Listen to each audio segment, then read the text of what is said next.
Dear viewers, welcome to Shine computer CAD. आज हम एक नया कोर्स शुरू करने जा रहे हैं जिसका नाम है ऑटोकैड। पिछले लेक्चर्स में हमने वर्ड, पावरपॉइंट और एक्सेल को मुकम्मल कर लिया था, तो आज हम ऑटोकैड के कोर्स को शुरू करने लगे। लेकिन लेक्चर को स्टार्ट करने से पहले अगर आपने हमारे चैनल शाइन कंप्यूटर अकेडमी को सब्सक्राइब नहीं किया तो सब्सक्राइब कर लें। वीडियो अच्छी लगे तो लाइक करें, शेयर करें और बेल आइकन के बटन पर क्लिक कर लें ताकि हमारी हर नई आने वाली वीडियो का नोटिफिकेशन आप तक आसानी पहुंचे। तो चलिए लेक्चर को स्टार्ट करते हैं। तो मैंने ऑटोकैड ओपन कर लिया है। ऑटोकैड ओपन करने के बाद हमारे पास कुछ ऐसा इंटरफेस आता है। तो ऐसा इंटरफेस आता है, हमने यहाँ न्यू के बटन पर क्लिक करना है तो हमारे पास एक नई फाइल क्रिएट हो जाएगी। नई फाइल क्रिएट होने के बाद हमारे पास कुछ ऐसा इंटरफेस आता है। तो हमने अपना ऑटोकैड क्लासिक का इंटरफेस बनाना है। तो ये जो हमारे पास अभी वर्क स्पेस है वो हम यहाँ से चेक कर सकते हैं। तो हमने यहाँ पर क्लिक किया तो हमारे पास ड्राफ्टिंग एंड एनोटेशन की वर्क स्पेस है। तो हमने एक न्यू वर्क स्पेस क्रिएट करनी है। तो उसके लिए हमने यहाँ इस एरो पर क्लिक करना है और डाउन एरो पर क्लिक करना है। उसके बाद हमने यहाँ पर शो मेन्यू बार पर क्लिक करना है तो हमारे पास एक मेन्यू बार शो हो जाएगा। उसके बाद हमने यहाँ टूल्स के मेन्यू को सिलेक्ट करना है और यहाँ पर पैलेट्स के ऑप्शन पर अपना माउस लाना है। उसके बाद हमने रिबन के ऑप्शन को बंद कर देना है तो हमारे पास रिबन्स हाइड हो जाएंगे। उसके बाद हमने वो टूल्स यहाँ लाने हैं जो हमारे स्मॉल में होंगे। तो हमने यहाँ टूल्स बार में जाना है और ऑटोकैड के अंदर जाना है। तो हमने जो स्मॉल में करना है वो हमारे पास सबसे पहले है ड्रा। तो हमने यहाँ ड्रा पर क्लिक करना है तो हमारे पास ये ड्रा का टूल बार आ गया। हम इसको अपनी मर्जी से कहीं भी मूव भी कर सकते हैं। तो मैं इसको यहीं पर लगा देता हूँ। तो उसके बाद हमने दोबारा टूल्स पर जाना है, टूल बार्स में जाना है और हमारे पास हम देखते हैं और कौन सा हमें टूल बार चाहिए। तो हमें डिमेंशंस का भी टूल बार चाहिए। तो हम इसको उठाते हैं और इसको इस तरफ ले आते हैं।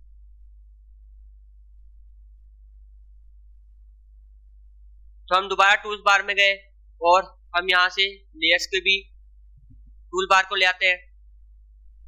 दोबारा टूल बार में जाना है और यहाँ से हमने मॉडिफाई के भी टूल बार को ले आना है।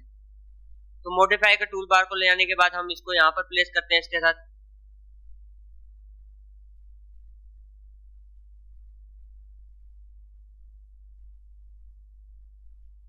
उसके बाद हमने दोबारा टूल्स पर जाना है, पैलेट्स में जाना है और दोबारा ऑटोकैड के अंदर हमें और भी टूल बार चाहिए। तो हम यहाँ नीचे स्क्रॉल करते हैं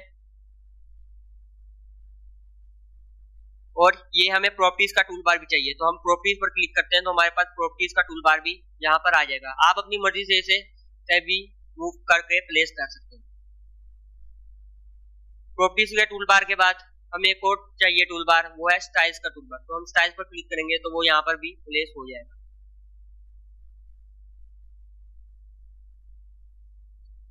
तो मैं इसको सेट कर लेता हूँ सारे को और उसके बाद हमने दोबारा टूल बार में जाना है और देखते हैं हम और कोई टूल बार तो हमें नहीं चाहिए। तो तकरीबन हमारे सारे टूल बार यहाँ पर लग चुके हैं। तो हम फिर भी नीचे स्क्रॉल करके देख लेते हैं।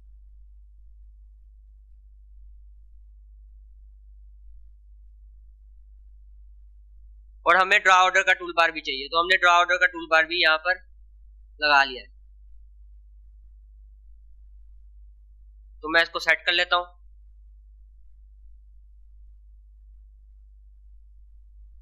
तो ये मैंने अपने टूल बार सारे प्लेस कर लिए हैं और इसके बाद हमने इस वर्क स्पेस को सेव करना है। तो हमने टूल्स पर क्लिक करना है, वर्क स्पेसिस पर क्लिक करना है और सेव करंट एज पर क्लिक करना है। और यहाँ से हमने कोई भी नाम देकर, आप अपनी मर्जी का नाम रख सकते हैं, कोई भी नाम दे दें या ऑटोकैड क्लासिक का नाम रख के इसे सेव कर लें। तो ये टूल बार मैंने पहले से बनाया हुआ है तो मैं इसको चेंज कर लेता हूँ। यहाँ से हम वर्क स्पेस चेंज करेंगे तो हमारा ये हमने अपनी वर्क स्पेस पहले से ही बनाई हुई है। तो हमने अब इसके मेन्यू बार को देखते हैं कि मेन्यू बार में इसके कौन कौन से ऑप्शंस हैं। तो मेन्यू बार में फाइल बटन पर हम जैसे क्लिक करते हैं तो हमें सबसे पहला न्यू का ऑप्शन नजर आता है। तो हम इस पर जैसे क्लिक करेंगे तो हम न्यू शीट ओपन कर सकते हैं। तो अभी हम इनको सिर्फ देख लेते हैं, इनको आगे जाके हम तफसील से भी पढ़ेंगे। तो ओपन, अगर आपके पास कोई सेव डॉक्यूमेंट है तो आप इसको ओपन भी कर सकते हैं आप ओपन फाइल को क्लोज करना चाहते हैं तो यहाँ क्लोज पर क्लिक करके उसे क्लोज भी कर सकते हैं।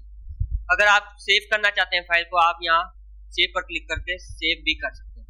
सेव एज, अगर उस फाइल को किसी और दूसरे नाम से सेव करना चाहते हैं तो सेव कर सकते हैं। एक्सपोर्ट, अगर आप किसी और एप्लीकेशन के लिए इसे एक्सपोर्ट करना चाहते हैं तो आप किसी और फाइल फॉर्मेट में भी इसे एक्सपोर्ट कर सकते हैं। तो उसके बाद ये हमारे मेन ऑप्शन थे इसमें। उसके बाद हम एडिट के मेन्यू में जाते हैं। एडिट के मेन्यू में हमारे पास है कट, कॉपी और पेस्ट और डिलीट। अगर आप किसी चीज को कट, कॉपी, पेस्ट करना चाहते हैं तो आप ये इस्तेमाल कर सकते हैं। व्यू के अंदर हम देखते हैं हमारे पास कौन से ऑप्शन है। व्यू के अंदर हमारे पास मेन ऑप्शन जो है रीजन और रीजनल।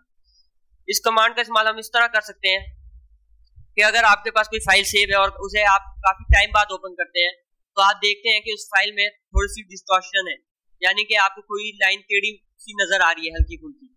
तो आप रीजन या रीजनल पर जैसे क्लिक करेंगे तो वो डिस्टॉर्शन खत्म हो जाएगी। तो उसके बाद इसमें ही एक है जूम। तो आप अपने डॉक्यूमेंट को जूम करना चाहते हैं तो आप इसे जूम भी कर सकते हैं। उसके बाद है पैन की कमांड। आप अपनी ड्राइंग को मूव करना चाहते हैं इधर उधर तो आप इस पैन की कमांड का इस्तेमाल कर सकते हैं। तो उसके बाद है ऑर्बिट।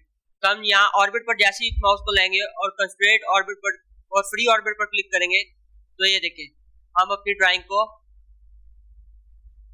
हर एंगल से देख सकते हैं। तो मैं दोबारा इसके व्यू में चला जाता हूं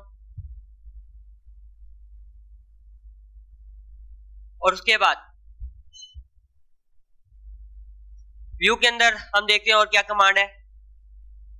तो व्यू के अंदर एक और मेन कमांड है, वो है हमारे पास डिस्प्ले। डिस्प्ले के अंदर हमारे पास है यूसीएस आइकन। ये जो आपके पास ये यूसीएस आइकन शो हो रहा है आपकी ड्राइंग में, अगर आप इसको हाइड और शो करवाना चाहते हैं तो आप इसका इस्तेमाल कर सकते हैं।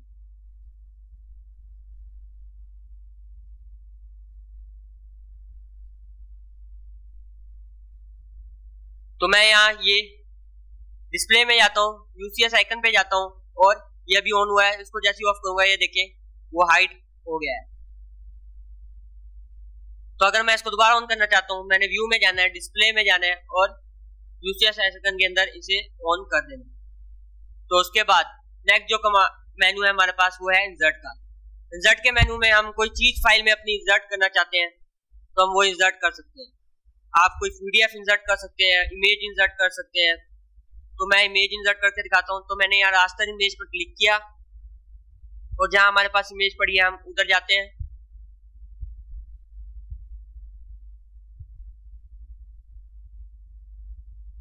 और यहाँ ये एक हमारे पास स्क्रीन ओपन होगी और हमने इसको ओके कर देना है।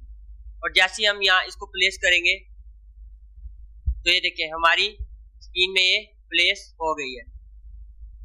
तो ये देखिए हमारी ड्राइंग में ये प्लेस हो गई है। हम इसे डिलीट करना चाहते हैं, इसे सिलेक्ट करेंगे और डिलीट के बटन पर क्लिक कर देंगे। तो इंसर्ट के अंदर हमारे पास एक ऑप्शन है हाइपरलिंक का। अगर हम कोई फाइल अपनी ड्राइंग के साथ लिंक करना चाहते हैं तो हम हाइपरलिंक का इस्तेमाल भी कर सकते हैं। तो ये आगे जाके हम पढ़ेंगे। फॉर्मेट के अंदर, फॉर्मेट के मेन्यू के अंदर हमारे पास text style, text weight, line weight, dimension style, dimension weight वगैरह हम चेंज कर सकते हैं। तो उसके बाद हमारे पास है टूल्स का मेन्यू। टूल्स के मेन्यू के अंदर आप फाइल को ग्रुप कर सकते हैं, किसी दो ड्राइंग्स को ग्रुप कर सकते हैं, अनग्रुप कर सकते हैं, दो लाइंस को ग्रुप कर सकते हैं। तो इसमें हमारे पास ज्यादा काम नहीं है, तो हमने वर्क स्पेस चेंज वगैरह करने के लिए ज्यादा इस्तेमाल होता है। तो उसके बाद हमारे पास है ड्रा का मेन्यू। ये मेन्यू हमारे ज्यादा इस्तेमाल करते हैं, इसी से हम अपनी ड्राइंग को बना सकते हैं। इसमें लाइन है, पॉलीगॉन वगैरह, हम मुख्तलिफ शेप ड्रा कर सकते हैं। उसके बाद है डिमेंशन। डिमेंशन अगर आप अपनी लाइन वगैरह की मेजरमेंट करना चाहते हैं तो इस मेन्यू का इस्तेमाल हम कर सकते हैं। उसके बाद है मॉडिफाई के मेन्यू। मॉडिफाई का मेन्यू हम इस तौर पर इस्तेमाल कर सकते हैं कि अगर हमने कोई लाइन या कुछ ड्राइंग बना ली है और अगर हम उसमें कुछ चेंजिंग करना चाहते हैं तो हम मॉडिफाई के मेन्यू को इस्तेमाल कर सकते हैं। तो पैरामेट्रिक का मेन्यू हमारे इस्तेमाल का नहीं। विंडो के मेन्यू में अगर आपके पास एक से ज्यादा ड्राइंग ओपन है, अगर आप जंप करना चाहते हैं एक से दूसरी ड्राइंग में तो आप इस मेन्यू का इस्तेमाल कर सकते हैं। तो उसके बाद हमारी स्क्रीन में एक ये नीचे कमांड लाइन शो हो रही है। तो कमांड लाइन हमें बताती है कि हम कौन सी कमांड यूज कर रहे हैं। तो अगर आप इसको हाइड करना चाहते हैं तो आप तो हम यहाँ टूल्स के मेन्यू पे जाएंगे और कमांड लाइन पर ये ऑन हुई हुई, अभी इसको अनचेक करेंगे और यस कर देंगे तो हमारी कमांड लाइन ऑफ हो जाएगी। तो हम अपनी कमांड लाइन को यहाँ से टूल बार से भी ऑफ और ऑन कर सकते हैं और कीबोर्ड से कंट्रोल और 9 प्रेस करके भी अपनी कमांड लाइन को ऑफ और ऑन कर सकते हैं। तो हम कीबोर्ड से कंट्रोल 9 प्रेस करके देखते हैं तो हमारे पास ये स्क्रीन आएगी। हम जैसे ही यस पर क्लिक करेंगे तो ये हमारे पास ऑफ हो जाएगी। तो हम दोबारा कंट्रोल 9 प्रेस करेंगे तो ये ऑन हो जाएगी। तो ये हमारे पास कमांड लाइन ऑन हो गई है। एक और चीज, अगर हम कीबोर्ड से F2 प्रेस करेंगे तो हमारे पास ये चीज ओपन हो जाएगी। तो ये हमें बताती है कि हमने कौन सी कमांड कब यूज की है, किस वक्त यूज की है। तो हम इसको दोबारा हाइड करना चाहते हैं तो हम दोबारा F2 पर क्लिक करेंगे तो ये हाइड हो जाएगी। उसके बाद हमारे पास ये कुछ टूल बार्स हैं तो हमने इनको पढ़ना है। तो हमारे पास यहाँ पर एक ये चीज है, तो हम अपनी ड्राइंग का व्यू चेंज कर सकते हैं। ये टॉप व्यू है, हम यहाँ से इसको ऐसे रोटेट कर सकते हैं, इधर रोटेट कर सकते हैं, इसको पकड़ के भी इसका व्यू चेंज कर सकते हैं। तो हम माउस व्हील भी ऐसे स्क्रॉल डाउन करेंगे तो हम जूम आउट कर सकते हैं, स्क्रॉल अप करेंगे तो जूम कर सकते हैं। तो यहाँ से भी हम इसका व्यू चेंज कर सकते हैं। तो ये टॉप व्यू में है और 2D वायरफ्रेम में है। तो हम यहाँ से कुछ और सिलेक्ट करेंगे, जैसे मैं रियलिस्टिक व्यू में ले जाता हूँ और व्यू को राइट में ले जाता हूँ। तो ये देखें हमारा व्यू चेंज हो गया। तो हम दोबारा इसको टॉप व्यू में कर देते हैं और 2D वायरफ्रेम में कर देते हैं। तो आप यहाँ से भी इसका व्यू चेंज कर सकते हैं। तो ये देखें ये व्यू चेंज हो रहा है। तो हम दोबारा अपने टॉप व्यू में चले जाते हैं। उसके बाद यहाँ पर ये नीचे हमारे पास कुछ कमांड शो हो रही है। तो हमने ये ग्रिड्स अगर हाइड और शो करवानी है, ये जो ग्रिड्स नजर आ रही है हमारी ड्राइंग में, तो हम इनको हाइड और शो भी करवा सकते हैं। तो ये ऑप्शन है डिस्प्ले ड्राइंग ग्रिड का। तो हम इसको जैसे ही ऑफ करेंगे तो हमारी ग्रिड्स हाइड हो जाएंगी, तो इसको ऑन करेंगे तो हमारी ग्रिड्स ऑन हो जाएंगी। अगर आपके पास ये ग्रिड्स का ऑप्शन शो नहीं हो रहा तो आप यहाँ ये 3 लाइन पर क्लिक करेंगे तो आपके पास जो ऑप्शन शो नहीं हो रहा है तो आप उनको यहाँ से ऑन कर सकते हैं। तो ग्रिड्स के अंदर हमारे पास और ऑप्शन है, वो है स्नैप मोड में। तो हम यहाँ ये एरो पर क्लिक करेंगे और स्नैप सेटिंग पर जैसे ही क्लिक करेंगे तो हमारे पास ये स्क्रीन ओपन हो जाएगी। स्नैप एंड ग्रिड में हमारे पास पोलो ट्रैकिंग का ऑप्शन है, ऑब्जेक्ट स्नैप है, 3G ऑब्जेक्ट स्नैप। तो ऑब्जेक्ट स्नैप पर हम जैसे ही क्लिक करेंगे तो हमारे पास ये देखें and point, mid point, centre, geometric centre, node वगैरह के ऑप्शन है। तो मैं इनको पहले अनचेक करता हूँ, दिखाता हूँ आपके पास क्या होता है ये। तो मैंने इन सबको अनचेक किया है और ओके पर क्लिक कर दिया है। अब मैं यहाँ पर एक लाइन ड्रा करता हूँ। तो मैंने एक लाइन ड्रा की। अब मैं जैसे क्लिक करूंगा ये देखें मुझे लाइन का सेंटर शो नहीं हो रहा।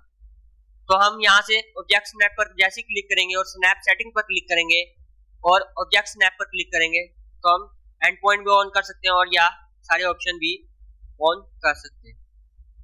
ये ड्राइंग के रिक्वायरमेंट के हिसाब से है आपने कौन से ऑप्शन ऑन करने।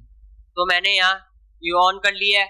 तो मैं एक और लाइन लाऊंगा तो ये देखें मेरे लाइन का सेंटर भी शो हो रहा है कि ये सेंटर था। तो हम ये सेंटर पे लाइन लगा दी तो हमारे पास ये शो होंगे कि लाइन का सेंटर क्या है, लेफ्ट क्या है, राइट क्या है, मिड पॉइंट क्या है। तो अगर हम इन ऑप्शन को बंद कर देंगे तो हमारे पास ये शो नहीं होंगे। अगर आप अपनी ड्राइंग में कोई बनाई हुई चीज डिलीट करना चाहते हैं तो आपने माउस को क्लिक करना है और अपने लेफ्ट बटन को माउस के क्लिक करना है और माउस को ड्रैग करना है और यहाँ पर फिर दोबारा लेफ्ट माउस को क्लिक करना है और ये आपकी साइड ड्राइंग सिलेक्ट हो जाएगी। तो आप डिलीट कर सकते हैं, नहीं तो आप जिस चीज को डिलीट करना चाहते हैं उसे सिलेक्ट करें और डिलीट के बटन को प्रेस करें। तो उसके बाद हमारे पास एक ऑप्शन ये है यहाँ नीचे, restrict cursor to specified angle. तो हम जैसी एक लाइन लगाते हैं तो ये देखें हमारी लाइन फ्रीली मूव हो रही है। तो हम यानी कि किसी भी एंगल में लाइन लगा सकते हैं। तो मैं ऐसे एंगल में भी लगा सकता हूँ, ऐसे भी लगा सकता हूँ, ऐसे भी लगा सकता हूँ। अगर मैं चाहता हूँ कि हमारी लाइन 90, 45 के एंगल या 270 के एंगल में लगे सिर्फ, तो हमने यहाँ से अपनी ऑर्थो की कमांड को ऑन कर लेना। तो हम यहाँ ऑर्थो मोड को जैसे ही यहाँ नीचे से ऑन करेंगे और उसके बाद हम दोबारा लाइन को सिलेक्ट करेंगे तो ये देखें हमारी लाइन 0 डिग्री पे लग रही है, 90 डिग्री पे लग रही है, 180 पे, 90 पे। तो हम फ्रीली मूव नहीं करवा सकते अपनी लाइन को। तो अगर आप फ्रीली मूव करवाना चाहते हैं तो आप इस ऑप्शन को सिलेक्ट कर सकते हैं। तो उसके बाद हमारे पास स्नैप सेटिंग के अंदर एक ऑप्शन है पोलर ट्रैकिंग का। अगर आप अपनी मर्जी के एंगल्स में लाइन लगाना चाहते हैं तो आप इस पोलर ट्रैकिंग का इस्तेमाल कर सकते हैं।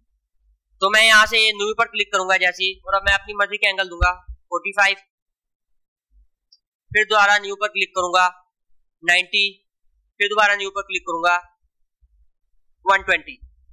तो ये मेरे पास ऐड हो गए हैं। तो और ओके पर क्लिक करूंगा तो मैं अपनी लाइन पर क्लिक करूंगा तो ये देखें हमारे पास अभी भी 90 में बन रहा है, यानी कि आपका ऑर्थो मोड ऑन है। तो आप इसको ऑफ करना है, आपने ये वाला मोड ऑन कर लेना है। तो आप देखें हमने जो एंगल लगाए थे उस एंगल पे हमारी लाइन लगेगी। तो ये देखें 22 डिग्री पे हमारा था एक, 45 पे हमने पोलर ट्रैकिंग ऑन की है, फिर हमने 67 पे पोलर ट्रैकिंग ऑन की है, 90 पे आ गई और हमारा 120, हमने 120 पे भी पोलर ट्रैकिंग ऑन की है। तो ये देखें तो हम अपनी मर्जी की भी एंगल्स में लाइन लगा सकते हैं। तो हम अगर इनको डिलीट करना चाहते हैं तो हमने दोबारा स्नैप सेटिंग्स में जाना है, तो पोलर ट्रैकिंग में जाना है। तो जिनको डिलीट करना है उनको सिलेक्ट करना है और डिलीट पर क्लिक कर देना है और ओके पर क्लिक कर देना है। तो ये डिलीट हो जाएगी। उसके बाद स्नैप सेटिंग्स के अंदर एक ऑप्शन है डायनेमिक इनपुट का। तो डायनेमिक इनपुट क्या है, जो हम लाइन लगाते हैं तो हमारे पास ये एंगल वगैरह और लाइन की लेंथ वगैरह शो हो रही होती है। तो हम अगर इनको इनेबल करेंगे तो ये हमारे पास शो होगी। तो मैं इनको डिसेबल करता हूं और ओके पर क्लिक करता हूं। तो मैं अपनी लाइन कमांड लेता हूं तो ये देखें हमारे पास ना कोई एंगल शो करवा रहा है और ना कोई लेंथ वगैरह। तो हम डायनेमिक इनपुट ऑन करते हैं तो हमारे पास ये शो होते हैं। तो ये देखें अभी कुछ भी शो नहीं हो रहा। तो मैं दोबारा स्नैप सेटिंग्स में जाता हूँ, डायनेमिक इनपुट के अंदर जाता हूँ और यहाँ से इन सबको ऑन कर देता हूँ और ओके पर क्लिक करता हूँ। मैं दोबारा लाइन कमांड को लेता हूँ तो ये देखें हमारे पास एंगल्स भी शो हो रहे हैं, लेंथ भी शो हो रही है। डायनेमिक इनपुट को आप यहां से भी ऑन और ऑफ कर सकते हैं। स्नैप सेटिंग के साथ ही हमारे पास डायनेमिक इनपुट शो हो रहा है। तो यहां से मैं इसको ऑफ करूंगा तो ये देखें ये ऑफ हो गया है। तो इसको ऑन करना चाहता हूं, दोबारा इसे यहां ऑन कर दूंगा। उसके बाद स्नैप सेटिंग्स के अंदर हमारे पास एक ऑप्शन है क्विक प्रॉपर्टीज का। क्विक प्रॉपर्टीज आपकी लाइन की जो आपने जो कोई कमांड वगैरह अप्लाई किया है, बॉक्स वगैरह बनाया है, उसकी प्रॉपर्टीज शो करता है। तो मैं इसे अनचेक करूंगा और ओके पर जैसे क्लिक करूंगा और एक लाइन ड्रा करता हूं मैं। तो ये देखिए अगर मैं इस पे क्लिक करूंगा तो मुझे यहाँ इसकी कोई प्रॉपर्टी शो नहीं हो रही। तो मैं अगर चाहता हूँ इसकी प्रॉपर्टी शो हो तो मैंने क्या करना है, दोबारा स्नैप सेटिंग्स में जाना है, क्विक सिलेक्शन में जाना है और डिस्प्ले क्विक प्रॉपर्टीज को ऑन कर देना और ओके पर क्लिक कर देना। तो अब अगर मैं इस लाइन पर क्लिक करूंगा तो ये देखें हमारे पास इसकी क्विक प्रॉपर्टीज शो हो रही है। तो मैं अपनी स्क्रीन से इन लाइंस को डिलीट करता हूं। तो उसके बाद हमारे पास यूनिट्स एंड लिमिट्स हैं। तो हम अपनी ड्राइंग के यूनिट्स और लिमिट्स सेट कर सकते हैं। तो यूनिट्स और लिमिट सेट करने के लिए हमने फॉर्मेट में जाना है। फॉर्मेट में हमारे पास यहाँ यूनिट्स शो हो रहे हैं तो हमने यूनिट्स पर क्लिक करना है। तो हमारे पास एक ये स्क्रीन ओपन हो जाएगी। तो हमारे यूनिट्स हमेशा आर्किटेक्चर यूज होते हैं, ड्राइंग में ज्यादातर ये यूज होते हैं। आप प्रिसीजन यहाँ से सेट कर सकते हैं। तो मैंने यहाँ ये रख दिया है और हम जैसे ओके, और आप यहाँ से स्केल भी सेट कर सकते हैं। तो इन चीज में ही आप स्केल यूज करें ज्यादा। तो ओके अगर हम जैसे क्लिक करेंगे तो हमारे यूनिट सेट हो जाएंगे। तो अब हम यूनिट्स में ड्राइंग बना सकते हैं। तो उसके बाद जो नेक्स्ट है वो है लिमिट्स। तो लिमिट्स हमने ड्राइंग की सेट करनी है। तो ड्राइंग की लिमिट क्या होती है हमारी, ये नीचे से लेके जो ऊपर कॉर्नर है ये हमारी ड्राइंग की लिमिट्स होती है, यानी कि इससे बाहर ड्राइंग ना जाए। तो हमने क्या करना है, हमने इंसर्ट फॉर्मेट पर क्लिक करना है और ड्राइंग लिमिट्स पर क्लिक करना है। तो हमारे पास ये बोर्ड है, हमारे पास limit specify lower corner left corner. तो हमने लोअर कॉर्नर हमेशा 0 0 रहता है, तो हमने इसको ऐसे रहने देना है। तो हमने यहाँ से भी हम टाइप कर सकते हैं और यहाँ हमारे पास जो हमारा माउस कर्सर है वहां पर भी हम टाइप कर सकते हैं। तो हमने अगर इसको ऐसे रहने देना है तो हमने यहाँ इस पर क्लिक करना है, यहाँ कमांड लाइन पर, और एंटर प्रेस कर देना है। तो हमारा लोअर कॉर्नर स्पेसिफाई हो गया। तो limit specify upper right corner, तो हमने अपना अपर राइट कॉर्नर स्पेसिफाई करना है। तो हमने अपना अपर राइट कॉर्नर हॉरिजॉन्टली और वर्टिकली दोनों स्पेसिफाई करना है। तो हम क्या करते हैं, तो हम इसको कर देते हैं 80 फीट। तो आप फीट का निशान आपने कैसे लगाना है, ये आपके कीबोर्ड में एंटर के साथ एक की है, तो आपने उसको सिंगल प्रेस करना है, तो आपके पास ये फीट का निशान आ जाएगा। तो अगर आप शिफ्ट के साथ प्रेस करेंगे तो वो इंचेस का निशान होगा। तो आपने बस शिफ्ट के साथ नहीं, आपने सिंगल प्रेस करना है और आपने यहाँ एक कॉमा देना है और 100 फीट टाइप कर देना है। और जैसे ही एंटर करेंगे तो आपका अपर राइट कॉर्नर भी स्पेसिफाई हो जाएगा। तो हमारी ड्राइंग लिमिट सेट हो गई। उसके बाद अगर आप स्क्रीन में कोई लाइन लगाते हैं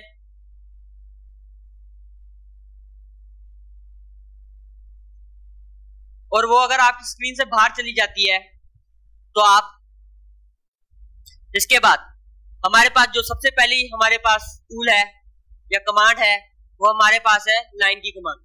तो लाइन की कमांड का इस्तेमाल हम यहाँ से भी कर सकते हैं। तो हमने यहाँ से अपनी लाइन की कमांड को सिलेक्ट किया, जो ये टूल बार हमने लगाया था हमने यहाँ से सिलेक्ट किया और यहाँ से अपने लेफ्ट क्लिक को प्रेस किया और माउस को हमने जहां लाइन लगानी है उस तरफ मूव किया, और जब लाइन एंड करनी है तो हमने यहाँ पर दोबारा लेफ्ट क्लिक कर दिया, तो हमारी लाइन एंड हो गई। तो हम ऐसे ही मल्टीपल लाइंस लगा सकते हैं। अगर आप चाहते हैं कि लाइंस मल्टीपल लगना बंद हो जाए तो आपने क्या करना है, अपने कीबोर्ड से एंटर प्रेस कर देना, तो ये कमांड हमारे पास ऑफ हो जाएगी।